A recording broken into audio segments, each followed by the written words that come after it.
Bienvenidos a este cuarto video introductorio acerca de qué es la meditación bíblica. Les pido como siempre que puedan tener a mano Biblia, anotador, lapicera. Si bien voy a poner los pasajes en la pantalla para facilitar mi explicación, es muy importante que cada uno lo pueda ver en sus Biblias. Hoy vamos a estar tratando el tema acerca de la importancia de comprender cómo es Dios y cuán importante es enfocarnos en esto a la hora de hacer nuestro devocional, a la hora de meditar la palabra de Dios. Esta es una pregunta esencial que quizás no estamos acostumbrados a hacernos cuando leemos el pasaje diario, así que quizás al principio cueste un poco, pero espero que lo que vamos a ver hoy los anime a ser más conscientes acerca de esta pregunta y poder ponerlo en práctica. Vamos a continuar un poco con el pasaje del video anterior a propósito, para poder ser un poco más breves y tomar algo que ya veníamos viendo. Además es un pasaje muy conocido y vamos a ver Marcos capítulo 5 acerca del endemoniado gadareno, que también es un pasaje muy conocido, para que podamos entender de manera un poco más rápida cuál es la importancia de conocer cómo es Dios. Entonces recuerden que en Marcos capítulo 4 veíamos esta escena de la barca, la tempestad. Acá puse un cuadro de Rembrandt que representa esa situación, aunque en realidad había otras barcas también, pero vemos esta gran tempestad, ¿no? Y era una gran tempestad de viento, echaba las olas en la barca de tal manera que ya se anegaba. ¿Y qué estaba haciendo Jesús en esa situación tan crítica? Él estaba en la popa, durmiendo sobre un cabezal. Después vamos a ver un poco por qué estaba Jesús tan tranquilo también. Pero habíamos visto cómo los discípulos despiertan a Jesús y le dicen: Maestro, ¿no tienes cuidado que perecemos? En otras versiones dice que le gritaron a Jesús y le dijeron: ¿no te importa? ¿No te importa que nos ahoguemos? ¿Y qué hace Jesús acto seguido? Pues se levanta, reprende al viento, dice al mar: calla, enmudece. Y cesó el viento y se hizo grande bonanza. Y después Jesús se dirige a los discípulos y les dice: ¿por qué estáis así amedrentados? Y expone el verdadero problema que tenían los discípulos, y es que no tenían fe. Sí, Jesús mismo, más claro hay que echarle agua, ¿no? Le dice: ¿cómo no tenéis fe? Y cuando ven que Jesús hace cesar el viento y de repente ese mar que parecía que se los iba a tragar vivos, se calma, dice el versículo 41, que temieron con gran temor y se decían el uno al otro: ¿quién es? ¿Quién es este que aún el viento y el mar le obedecen? Están totalmente asombrados. O sea, pasó algo que ellos jamás hubiesen imaginado que hubiese pasado. Que esa tormenta se calme, pero encima porque Jesús le dijo al viento y al mar: calla, enmudece. No lo podían creer. Bueno, justo nosotros decimos como esa expresión, ¿no? No lo podían creer, pero es que en realidad no lo creían. Ellos, cuando despertaron a Jesús, no creían que Jesús era alguien capaz de callar y enmudecer el viento y el mar. Entonces, ¿cuál era el problema de los discípulos? Que no comprendían quién es Jesús. Ellos estaban pasando tiempo con Jesús, habían visto cómo Jesús sanaba a las personas, pero más importante, habían escuchado las enseñanzas de Jesús. Sin embargo, ellos no entendían quién es Jesús, no entendían la divinidad de Jesús. Entendían que Él era un maestro, era buena persona, le seguían. Quizás desde su concepto de Mesías creían que él era el Mesías, pero no comprendían verdaderamente que él realmente era el Mesías, el Hijo de Dios. Vamos a continuar un poquito más. Marcos capítulo 5. Entonces, recuerden que esto sucede a continuación de eso, de calmar la gran tempestad. Y llegan al otro lado, a la región de los Gadarenos. Este relato también es muy conocido. Cuando salió él de la barca, enseguida vino a su encuentro de los sepulcros. ¿Quién? Un hombre con un espíritu inmundo. Y acá hace una descripción acerca de cómo es este hombre con un espíritu inmundo. Y todo lo que vamos a ver acá es muy importante, tienen que ir siguiendo porque es muy importante para la conclusión. Este hombre, ¿dónde tenía su morada? Morada en los sepulcros. Vivía entre los muertos. Y nadie podía atarle, ni aún con cadenas. ¿Por qué? Porque muchas veces había sido atado con grillos y cadenas, mas las cadenas habían sido hechas pedazos por él y desmenuzados los grillos. Imagínense la fuerza que tenía este hombre con un espíritu inmundo. Y por eso nadie le podía dominar. Era indomable, era fuerte, vivía entre los muertos, pero era un hombre con un espíritu inmundo. Versículo 5. Y siempre, de día y de noche, andaba dando voces en los montes y en los sepulcros, e hiriéndose con piedras. Este es el hombre que viene a acercarse a Jesús. Un hombre endemoniado, que vive entre los muertos, indomable y que se hiere a sí mismo. Está en una situación desoladora. ¿Y qué ocurre después? Cuando vio pues a Jesús de lejos, corrió y se arrodilló ante él y clamando a gran voz dijo: ¿Qué tienes conmigo, Jesús, Hijo del Dios Altísimo? Te conjuro por Dios que no me atormentes. Porque le decía: sal de este hombre, espíritu inmundo. Versículo 9. Y le preguntó: ¿cómo te llamas? Y respondió diciendo: Legión. Me llamo porque somos muchos. Entonces estamos viendo esta conversación, ¿sí? Versículo 10. Y le rogaba mucho que no los enviase fuera de aquella región. ¿Y qué pasa después? Estaba allí cerca del monte un gran hato de cerdos paciendo. Esta parte es muy, muy importante. Y le rogaron todos los demonios, diciendo: envíanos a los cerdos para que entremos en ellos. Y luego Jesús les dio permiso. Entonces, le están hablando a Jesús estos espíritus que están dentro de este hombre, poseyéndolo. Y le ruegan a Jesús que le piden: mira, no nos queremos ir de esta región. Y ahí justo había un hato de cerdos. Y le dicen: bueno, envíanos a los cerdos para que entremos en ellos. Y después de que Jesús les da permiso, dice: saliendo aquellos espíritus inmundos, entraron en los cerdos, los cuales eran como 2000, y el hato se precipitó en el mar por un despeñadero, y en el mar se ahogaron. Entonces, salen los espíritus inmundos del hombre y entran a los cerdos. Y ese hato de cerdos se precipitó, ¿dónde? En el mar.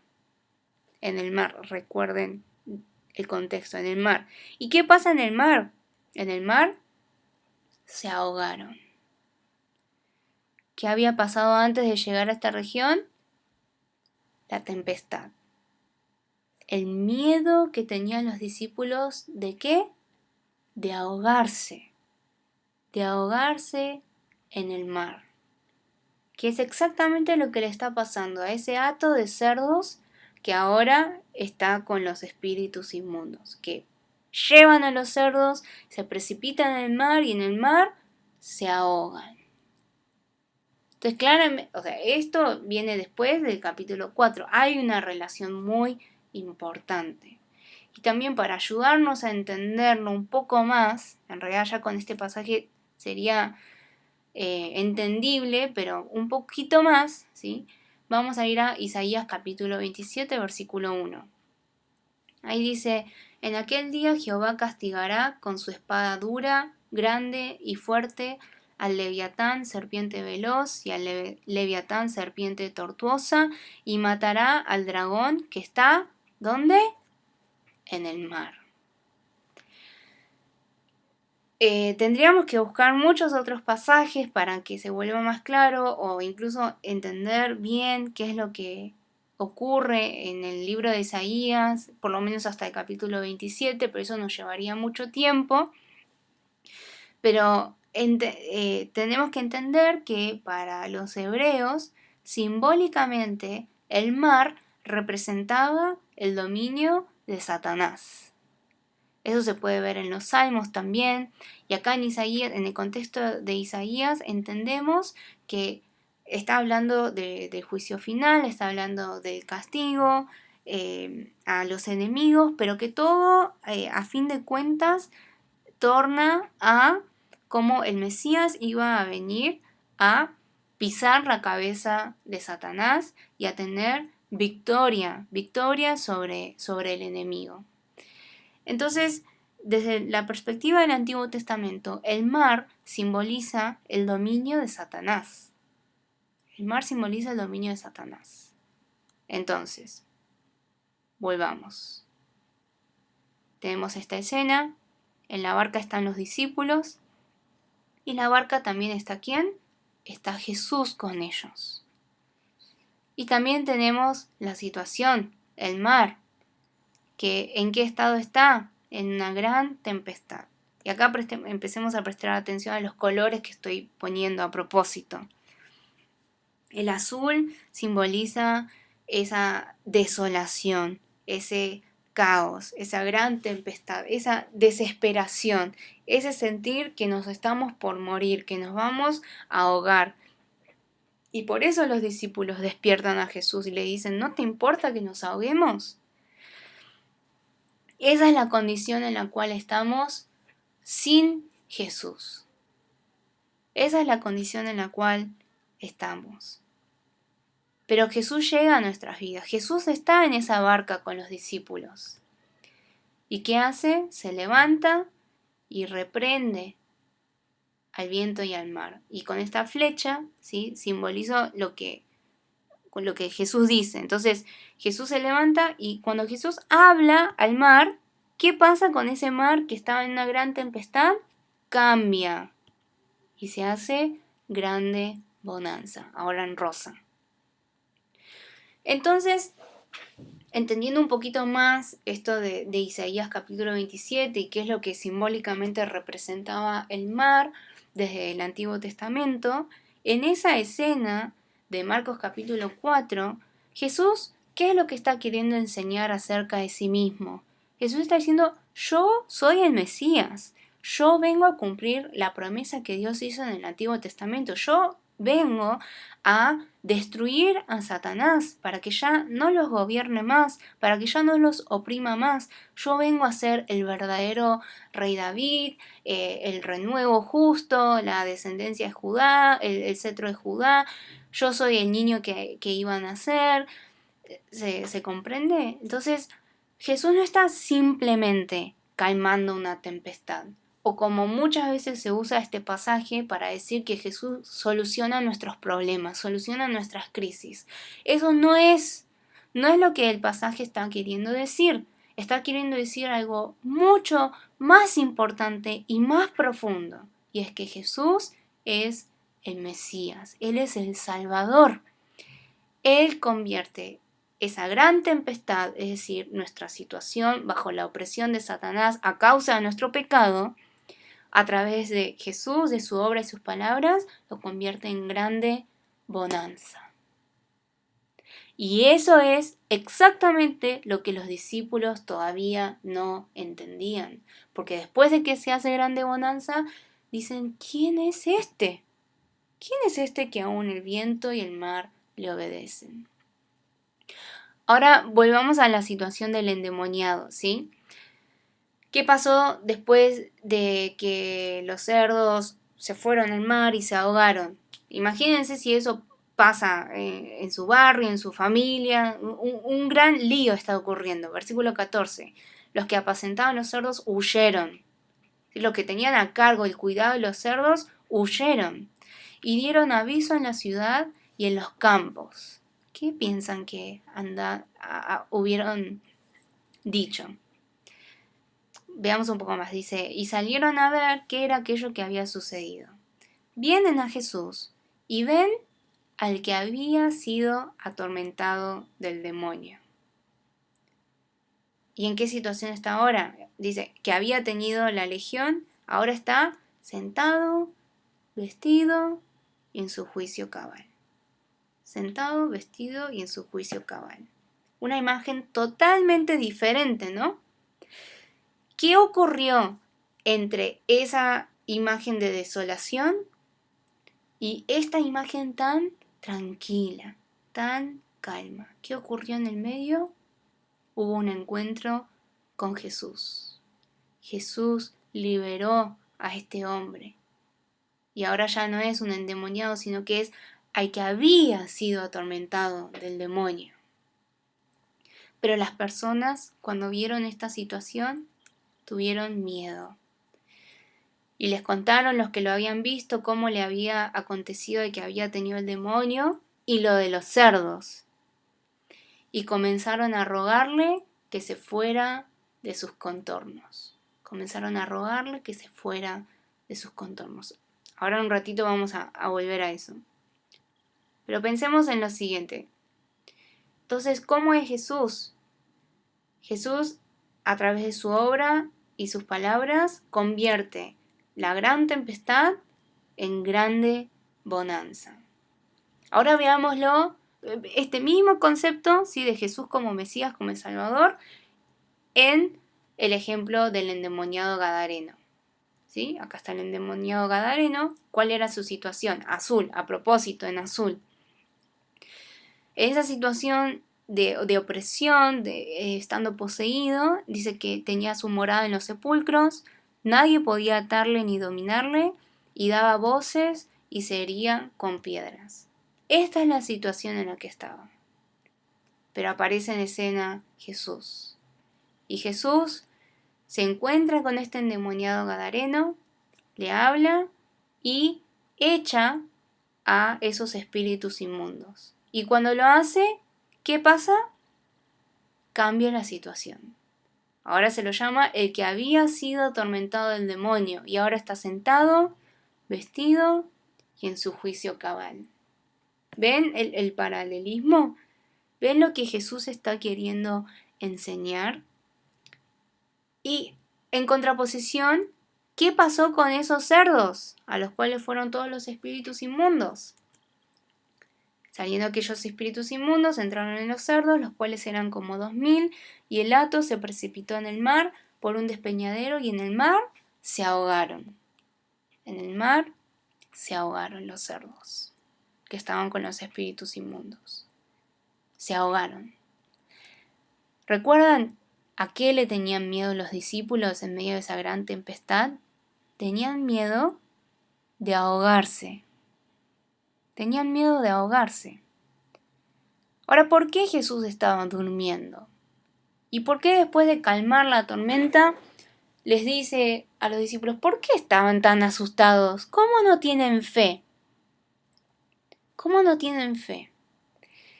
Que se vuelve mucho más claro ahora a la luz del relato de Marcos capítulo 5. Miren, Jesús nunca dejaría que nos ahoguemos. Jesús no vino a dejar que nos ahoguemos.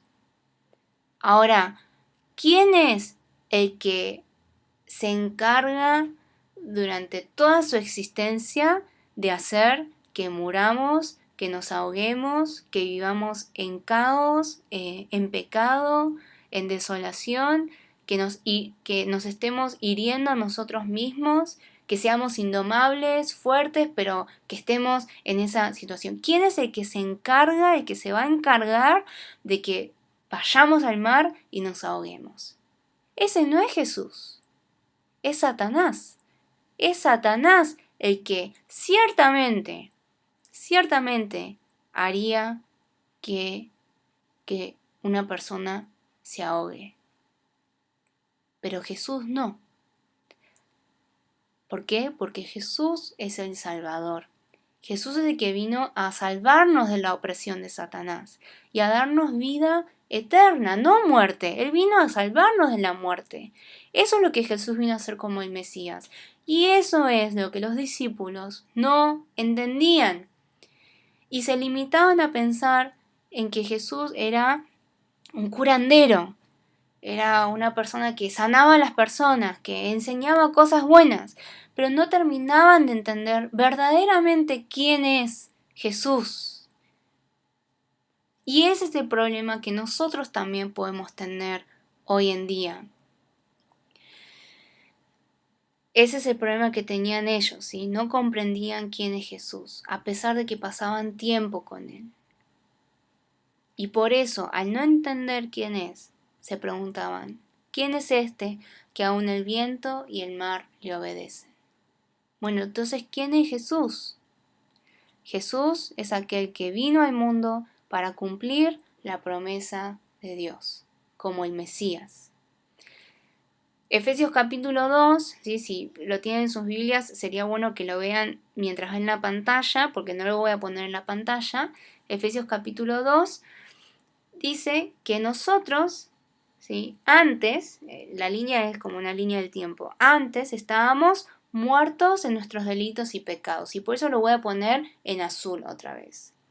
Y en esa situación andábamos según la carne, siguiendo a aquel que tiene la potestad sobre el aire. Es decir, en la versión NTV es más clara, dice que andábamos conforme a el diablo, es decir, a Satanás. Todos nosotros por nuestros pecados estábamos en esta condición, bajo la opresión de Satanás. Y esa situación en Efesios capítulo 2 se describe como una vida en la cual hago lo que yo quiero. Vivo conforme a voluntad, conforme a los deseos de mi carne, a la voluntad de mis pensamientos. En definitiva, hago lo que quiero, cuando quiero y como quiero. Pero en realidad la Biblia nos muestra que esa situación es una situación de caos, es una situación de muerte. Por eso el endemoniado dice que moraba en los sepulcros, ¿no? Es decir, vivía entre los muertos. Y las personas que no conocen a Jesús, que no creen en Jesús, por más que parezcan que son fuertes, por más que parezcan que son indomables, están en una situación de caos, de desolación, están bajo el dominio de Satanás. Y en esa situación, porque estábamos muertos, no había forma que tengamos vida, no había forma que seamos salvos. Éramos merecedores de la ira. Éramos hijos de desobediencia, hijos de ira, como dice en Efesios capítulo 2. Pero Dios, que es rico en misericordia, por su gran amor con que nos amó, ¿qué hizo? Envió a Jesús a este mundo. Envió a Jesús a este mundo para resolver este problema de nuestro pecado. Y Jesús vino a tener la victoria sobre Satanás. Y al hacer esto, Jesús vino a cumplir todo lo que el Antiguo Testamento decía que él iba a hacer como el Mesías. Jesús no vino simplemente a sanar enfermedades, a hacernos sentir mejor. Eso no es la prioridad de Jesús. Son cosas que Jesús también hace, pero son todas cosas que hace para que nosotros entendamos cuál es el verdadero motivo por el cual Él vino a este mundo, que de vuelta es lo que los discípulos en esa barca no comprendían. Y Jesús vino a este mundo y a través de su muerte y su resurrección venció a Satanás. Y Colosenses capítulo 1, ¿sí? Dice que Dios nos trasladó al reino de su amado Hijo. O sea, Dios nos trasladó de una situación en la cual estábamos oprimidos por Satanás a otra situación, o mejor dicho, a otro dominio, a otro reino, en el cual Jesucristo, el Hijo de Dios, es el que tiene la potestad. Y ahí podemos ahora nosotros vivir. Eso es lo que decimos que creemos cuando decimos que creemos en el Evangelio, que creemos en Jesús. Y esto es, de vuelta, lo que los discípulos no comprendían hasta ese momento. Y como no comprendían, ¿qué hacían? Se quejaban. Despertaban a Jesús, le gritaban y clamaban más fuerte. Le reprochaban, ¿a vos no te importa que nos ahoguemos? Todas estas cosas, ¿de dónde surgen? De una falta de conocimiento acerca de quién es Jesús. Y esta diferencia se nota cuando uno conoce verdaderamente a Jesús y cuando uno no conoce a Jesús. Veamos brevemente dentro de Marcos capítulo 5. Esas personas, como habíamos visto, que van ahí a ver este gran alboroto que se armó, cuando ven al que había sido endemoniado, dice que tuvieron miedo y le pidieron a Jesús que se fuera de ahí. O sea, imagínense que en su barrio había una persona como este endemoniado. Pobre, la está pasando re mal, se está hiriendo a sí mismo, está muy mal. Y viene alguien y de alguna manera lo cura y lo restaura. ¿Cuál sería tu reacción? ¿No estarías contento? Pero las personas de esta región no estaban contentos. De hecho, yo creo que el que más preocupado, quizás preocupado estaba, era el dueño de ese hato de cerdos, que acaba de perder todos sus recursos, acaba de perder como su trabajo. Y seguramente la gente de esa región tenía miedo de qué es lo que le iba a suceder a ellos. Y en vez de celebrar la restauración de esta persona, le estaban pidiendo a Jesús que se vaya. ¿Por qué? Porque no reconocían quién es Jesús. En cambio, el que había sido liberado, ¿cómo es su actitud? Dice en el versículo 18 que le rogaba que le dejase estar con él. Es así una persona que conoce verdaderamente a Jesús y que experimenta su misericordia y su poder y su voz en su vida, quiere estar con Jesús. No quiere echar a Jesús fuera de su vida, quiere estar todo el tiempo con Jesús. Pero Jesús no se lo permitió, sino que le dijo, vete a tu casa, a los tuyos, y cuéntales cuán grandes cosas el Señor ha hecho contigo y cómo ha tenido misericordia de ti. Le está diciendo, no vas a venir conmigo, anda a tu casa, anda a tu gente y contales lo que el Señor ha hecho contigo, contales lo que yo hice con vos y cómo tuve misericordia de vos. ¿Y qué hace? Se fue y comenzó a publicar en Decápolis cuán grandes cosas había hecho Jesús con él y todos se maravillaban. Entonces una persona que experimenta este cambio en su vida, que experimenta ahora el gobierno de la palabra de Jesús sobre su vida, no solo quiere estar con Jesús y no solo obedece a Jesús, sino que habla acerca de lo que Jesús ha hecho con él. A veces escucho a personas preocupadas porque ya no se evangeliza o ese tipo de cuestiones. Y armamos a veces programas, folletos, que no estoy diciendo que no haya que hacerlo, pero hay algo mucho más primordial, una cuestión de raíz que tiene que ocurrir para que esas campañas de evangelización o esos programas que hacemos realmente se puedan llevar a cabo. Y es que cada uno tiene que encontrarse con Jesús y tiene que conocer quién es Jesús.